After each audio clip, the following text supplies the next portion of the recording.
नमस्कार दोस्तों, मेरा नाम है विजय कुमार। आप देख रहे हैं कॉमिक्स पिटारा चैनल को। तो चलिए दोस्तों, राज कॉमिक्स में राज कॉमिक्स पर संजय गुप्ता की तरफ से बाकेलाल की इस हास्य और मज़ेदार कॉमिक्स को शुरू कर रहे हैं, जिसका नाम है भूल गया राजा। और ये बाकेलाल की लेटेस्ट कॉमिक्स है, जिसको मैंने अपने चैनल पर अपलोड किया है, जो कि पायरेसी है। और राज कॉमिक्स वाले जब चाहें इस पर कॉपीराइट दे सकते हैं, जिससे कि हमारा चैनल पूरी तरीके से टर्मिनेट हो सकता है।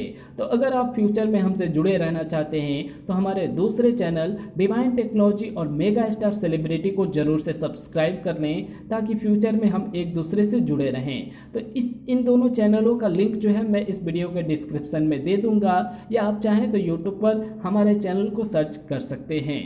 तो आप देख सकते हैं इसका कवर पृष्ठ, जो कि कुछ इस तरह का है। ओके,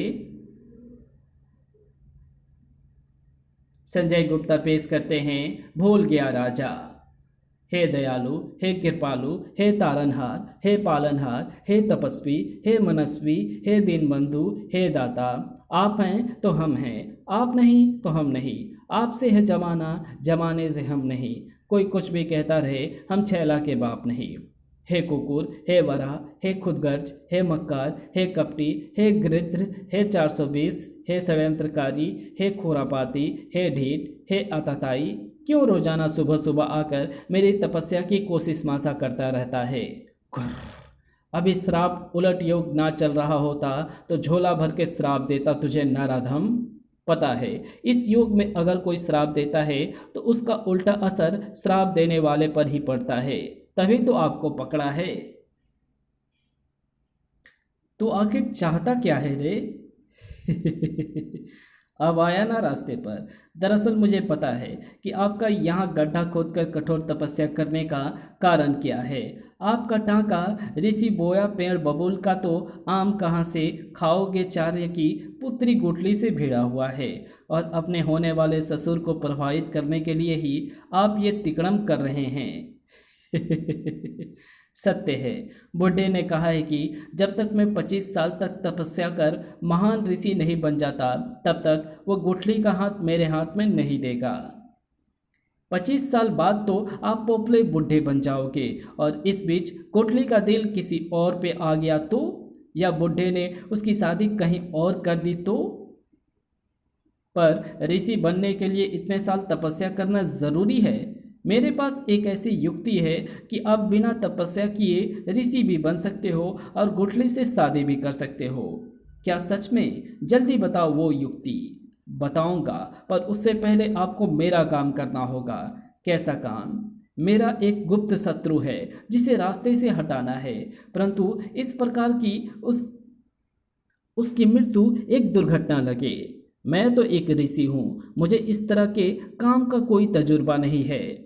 मुझे गोली मत दो, मुझे पता है ऋषि बनने से पहले आप डाकू हुआ करते थे, और आपका ठिकाना घने वन के अंदर एक ऐसे दुर्गम क्षेत्र में था जहाँ कदम कदम पर ऐसे भयंकरतम खतरे मौजूद थे जिनसे कोई बच नहीं सकता।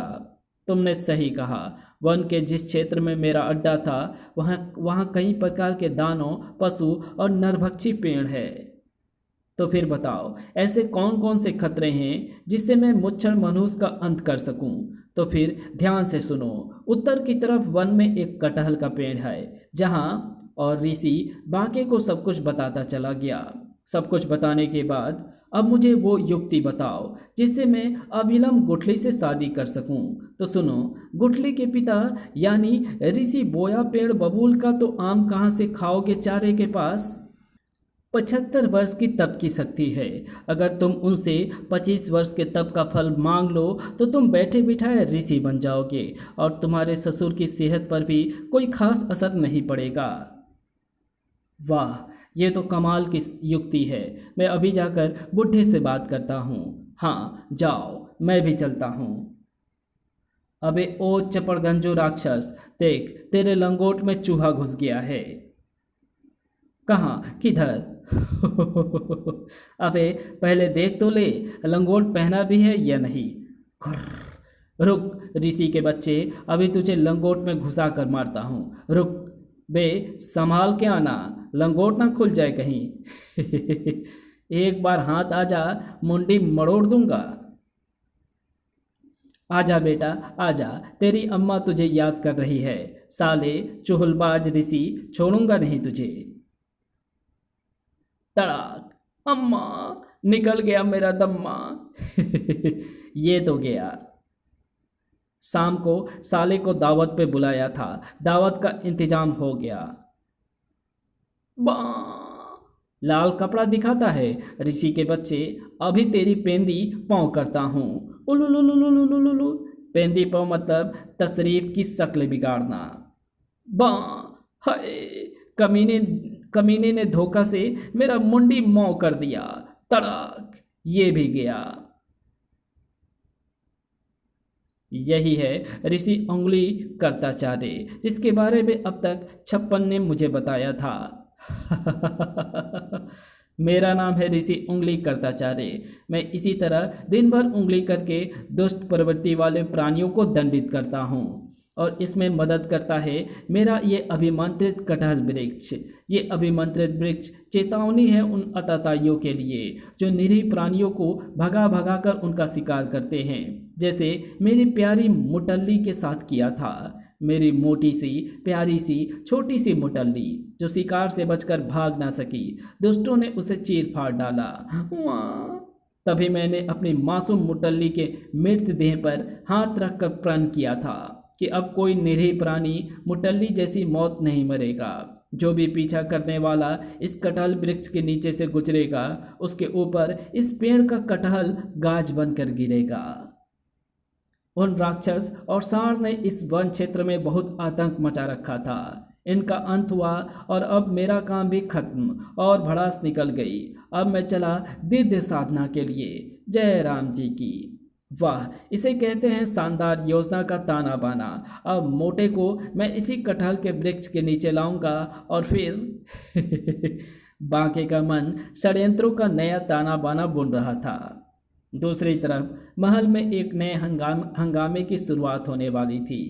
हो, सिर जो तेरा चकराए और दिल डूबा जाए, आजा प्यारे पास हमारे, काहे घबराए, ओ काहे घबराए, ओ तेल मालिश। बहुत खूब। मैं यहाँ भूख से दुबली हुई जा रही हूँ और श्रीमान अपने सिर की चप्पी करवा रहे हैं, वो भी दास की बजाय एक दासी से।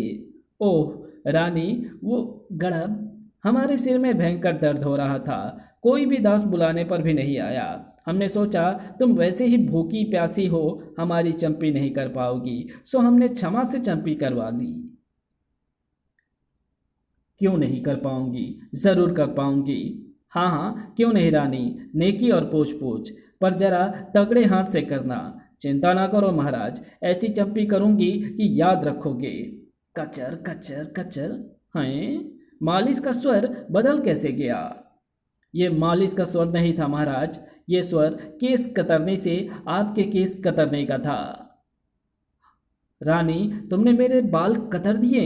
हाँ, कतर दिए, और कराओ सुंदर दासियों से चंपी। परंतु केस कतरने में तो धार ही नहीं थी। जरा केस कतरनी दिखाना। ये लो, अब देखते रहो केस कतरनी और उसकी धार। धार तो अब मैं तुम्हें दिखाऊंगा रानी, तुम्हारी चुटिया कतर कर। हाय अम्मा, मोटू तो बावला हो गया है, भाग ले स्वर्णा। कोप भवन, भागती कहाँ है रानी, आज तो तेरी चुटिया कतर के रहूंगा। द्वार खोलो रानी, वरना हिम्मत है तो बिना द्वार तोड़े मेरी चुटिया कुतर कर दिखाओ, तब मानूंगी तुम्हें महावीर। ओह, मैं तो द्वार तोड़ने ही वाला था। चुटिया बच गई, परंतु लग रहा है मोटा कुछ ज्यादा ही क्रोधित हो गया है। देर सवेर वो मेरी चुटिया कतर ही लेगा, कुछ सोचना होगा। खड़ खड़। ठीक है रानी, अगर ऐसी बात है तो सुनो, चुटिया तो मैं तुम्हारी कतर के रहूंगा, वो भी बिना द्वार तोड़े, और वो भी 3 दिन के अंदर। ये मेरा प्रण है। आ गई युक्ति मेरे सातों भाई, आ गई युक्ति। मेरे सातों भाई कब काम आएंगे? आज ही अपना दूत चंदन नगर भिजवाती हूँ। महल में घटी इन घटनाओं से अनजान बांके उसी वक्त महल पहुंचा। महाराज की जय हो, फौरन मेरे साथ चलिए, एक जरूरी कार्य को मारो भाला, और रानी को कोप भवन से बाहर निकालने की युक्ति सोचो। मुझे रानी की चुटिया कतरनी है। रानी की चुटिया कतरनी है? मगर महाराज, आपने हजाम का धंधा कब से शुरू कर दिया? परिहास मत करो बांके, इस वक्त हम बहुत गुस्से में हैं। रानी ने हमारे बाल कतरे हैं। अब जब तक हम रानी की चुटिया नहीं कतर देते, चैन से नहीं बैठेंगे। ओह, तो मोटे और रानी में फिर महाभारत शुरू हो गई। कोई और वक्त होता तो मैं आग में घी डालने का काम करता, मगर इस वक्त मामला जरा उल्टा है। मुझे इनके बीच सुलह करवानी पड़ेगी। ओहो महाराज, आप जैसे महावीर को ऐसी हरकतें शोभा नहीं देती। रानी जी की चुटिया कतर कर आपको क्या हासिल होगा? अगर कतरना ही है तो शत्रुओं की मूछें कतरिए। भाड़ में गई महावीरता और भाड़ में गई शोभा। मुझे तो रानी की चुटिया कतरनी है, मतलब कतरनी है। तुम उपाय बताते हो या मैं कोई और तरकीब भिड़ाऊं? ठीक है महाराज, मैं कोई युक्ति भिड़ाता हूँ। उफ, ये बावला तो कुछ सुनने को राजी नहीं है। अब तो रानी जी को लपेटे में लेना पड़ेगा। रानी जी, ओ रानी जी, बाकेलाल, क्या ये तुम हो? मुझे इस मोटू से बचाओ बाके, वो मेरी चुटिया कुतरना चाहता है। रानी जी, महाराज काफ़ी गुस्से में हैं। वे चुटिया कतरे बिना मानेंगे नहीं, तो फिर मैं क्या करूं बाके? महाराज के सिर से चुटिया कतरने का भूत उतारने के लिए आपको वन भ्रमण पर ले जाना होगा, ताकि वन वन वन के शांत माहौल में उनका दिमाग ठंडा हो सके और उनको वन भेजने का जुगाड़ आप कर सकती हैं। पर कैसे? आपको कटहल की सब्जी पसंद है? सलर्प, बहुत। और अगर कटहल महाराज की तोंद के बराबर हो तो सलर्पा, फिर तो मजे ही मजे। तो ध्यान से सुनिए मेरी योजना। सुनो बेमोटे महाराज, मैं अपनी चुटिया कतरवाने के लिए तैयार हूँ, परंतु परंतु क्या? मेरी एक शर्त है। मुझे आपकी तोंद के आकार का कटहल खाना है। हमारी तोंद के आकार का कटहल तेरे बुढ़े बाप के राज्य में उगता है क्या? ए जी, मेरे माँ बाप को बीच में मत लाना, बोल देती हूँ। हाँ, नहीं तो क्या कर दोगी? अपने 7 भाइयों को बुलाओगी? बुला लो, एक एक को देख लूँगा। क्या कर रहे हो महाराज? क्यों जानते बूझते आफत को न्योता दे रहे हो? हम महावीर हैं, हम किसी से नहीं डरते। पर जब मामला शांति से निपट रहा है तो फिर ये बवाल क्यों?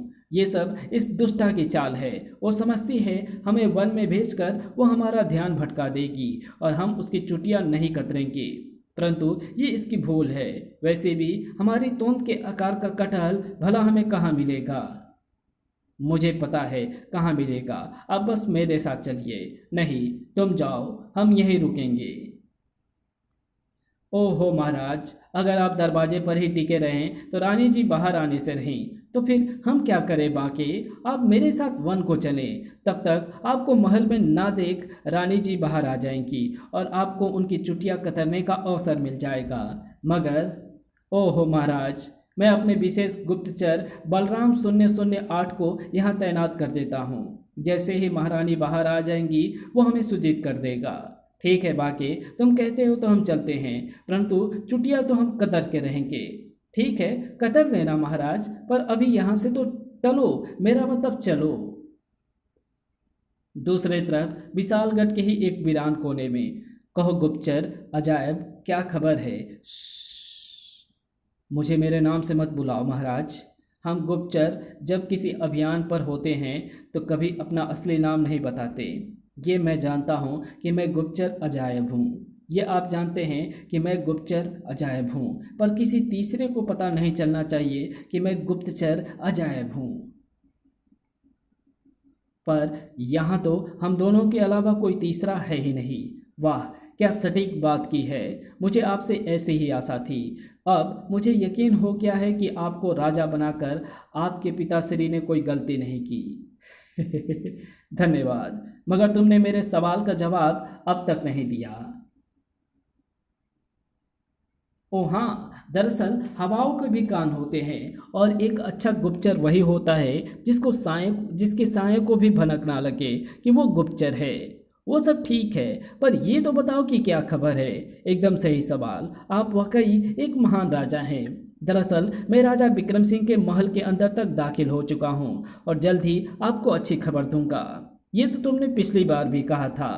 उफ महाराज, आप भी ना बहुत उतावले होने लगते हैं। जानते हैं करना कितना खतरनाक काम है। एक एक कदम फूक फूक कर चलना पड़ता है। जरा सी लापरवाही से सारा खेल बिगड़ सकता है। क्या आप चाहते हैं कि ये अभिनय बीच में ही लटक जाए? नहीं नहीं, तुमको जितना समय चाहिए ले लो, पर काम पक्का होना चाहिए। आप चिंता ना करें, काम एकदम पक्का होगा। आप बस वे 1 लाख स्वर्ण मुद्राएं मेरे घर भिजवा दीजिएगा। क्या है ना, आजकल हाथ जरा तंग है। दूसरी तरफ वन में कहाँ खो गए बाके? कुछ नहीं महाराज, बस आपकी मृत्यु की कल्पना कर रहा था। क्या? मेरा मतलब एक बुरा स्वप्न देख रहा महाराज। मेरा मतलब एक बुरा स्वप्न देखा महाराज। तुमने रथ क्यों रोक दिया बाके? वो देखिए महाराज, वो रहा वो कटहल का वृक्ष। आइए देखिए कि पेड़ तक पहले कौन पहुंचता है।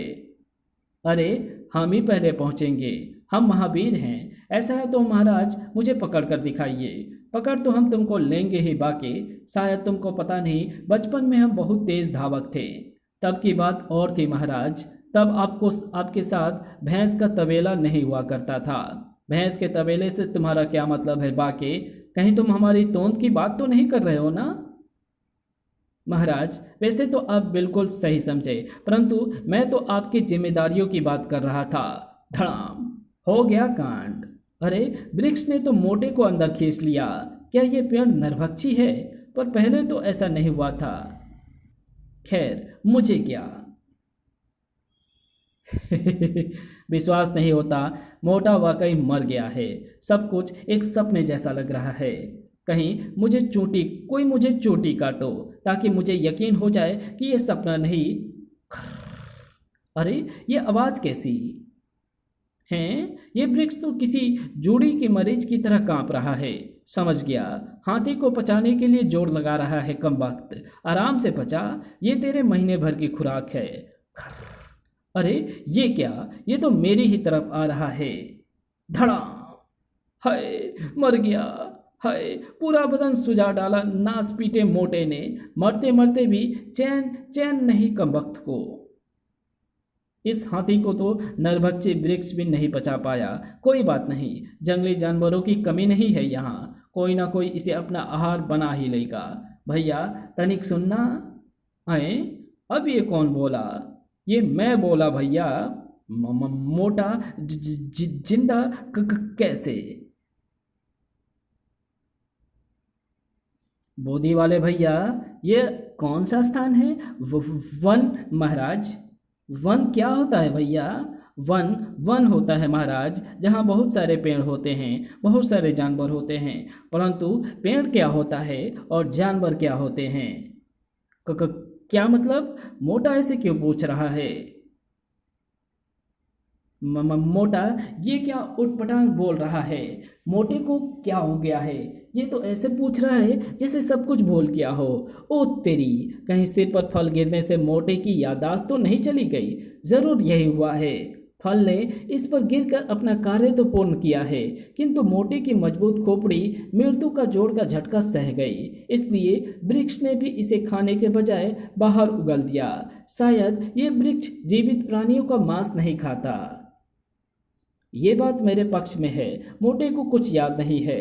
अभी मैं इसको जो कहूँगा वो उसको सच मान लेगा। यानी अभी मैं चाहूँ तो मोटे का काम तमाम कर सकता हूँ। अरे बोधी वाले भैया, बताओ ना, पेड़ और जानवर क्या होता है?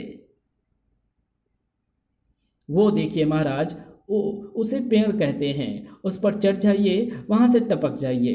टपक जाऊँ? पर क्यों और कैसे? पहले चढ़िए तो सही, बाकी मैं आपको समझाता हूँ। इतना ठीक है? नहीं, थोड़ा और ऊपर। इतना ठीक है? नहीं, थोड़ा और ऊपर। इतना नहीं, नहीं, थोड़ा और ऊपर। अब हाँ, बस इतना काफ़ी है। अब टपका कैसे जाता है वो भी तो बता दो। अपनी आंखें बंद कर लो मोटे, और अपने हाथ फैला ले। मुच्छड़, और टपक जा मनहूस। ठीक है। धप। मर गया मोटा, मर गया। मुच्छड़ मर गया, मनहूस मर गया। बोधी वाले भैया, हैं? ये कौन बोला? मुझे बाहर निकालो बोधी वाले भैया। हे भोले शंकर, ये मोटा चीज क्या है? जल्दी करो बोदी वाले भैया, बहुत गर्मी लग रही है। हम्फ हम्फ कर रहा हूँ बेहाथी, सांस तो लेने दे। तभी हम्फ हम्फ, किसने किसने किया हमारी तपस्या का बेड़ा गर्क? अबे ये क्या? ये तो वही ऋषि है, उंगली कर्ताचार्य। ये मोटे के साथ कैसे निकल आया जमीन फाड़ कर? बोधी वाले, कहीं तूने तो नहीं? नहीं रिसीवर, ये मेरी नहीं, इस मोटे मनुष्य की करतूत है, माँ कसम। अब फंस गया मोटा। अब एक क्रोधित ऋषि साप देकर इसे चमगादड़ बना देगा। मेरे दिव्य दृष्टि से कुछ भी नहीं छिप सकता। अभी पता करता हूँ कि माजरा क्या है। मारे गए गुलफाम, ये ऋषि तो पल भर में सब कुछ जान जाएगा, फिर तेरी खैर नहीं बाकी। झूठे मक्कार 420 आए, कहाँ गया? नहीं नहीं रिसीवर, श्राप मत देना। परे हट नौटंकी, अपने ही राजा के खिलाफ मौत का षड्यंत्र रचा है, और वो भी मेरे ही मंत्रित वृक्ष की मदद से, और बच जाने पर उससे आत्महत्या की कोशिश करवाता है, और इस चक्कर में मेरी तपस्या भी भंग करवा दी। तुझे तो श्राप देकर छुछुंदर बना देना चाहिए। क्षमा रिसीवर, क्षमा। क्षमा तो महान ऋषियों का धर्म होता है। चुपचाप खड़ा हो जा नामुराद, और ध्यान से सुन। वैसे तो तू क्षमा के योग्य नहीं है, परंतु मेरा दिल बहुत बड़ा है, इसलिए तुझे एक मौका देता हूँ। तेरे कारण तेरे राजा की याददाश्त गई है, इसलिए अब इसे ठीक भी तू ही करेगा। मगर कैसे? आज से तू राजा को सब वस्तुओं के विषय में ज्ञान देगा। यदि तूने ऐसा ना किया तो तेरा सिर 2 टुकड़ों में विभाजित हो जाएगा। मैं ऐसा अवश्य करूंगा रिसीवर। तो फिर दफा हो जा यहाँ से, और सुन, जिस कटहल का परपंच रचकर इसे लाया था वो भी लेता जा, जैसा आप कहें रिसीवर। हिन, पहले ही इतना वजनी कद्दू क्या कम था कि एक कटहल और लाद दिया? कमभक्त ऋषि ने खेल बिगाड़ दिया। बोधी वाले भैया, ये हम किस पर सवार हैं? ये रथ है महाराज, और मेरा नाम स्मरण कर लीजिए। मेरा नाम बोधी वाले भैया नहीं, मेरा नाम बाकेलाल है। नाम क्या होता है? नाम किसी व्यक्ति की पहचान होती है। पहचान, ये क्या होता है? इस कहानी को यहीं समाप्त करते हैं। इसके आगे कहानी पढ़ेंगे हम इसके अगले पार्ट में। तो मिलते हैं इसके अगले पार्ट में, तब तक के लिए बाय। अगर आपको ये वीडियो पसंद आई हो तो इस वीडियो को लाइक शेयर कमेंट ज़रूर कर देना। चैनल पर नए हो तो चैनल को सब्सक्राइब कर ऑल नोटिफिकेशन को सिलेक्ट ज़रूर कर देना। Thanks for watching my videos.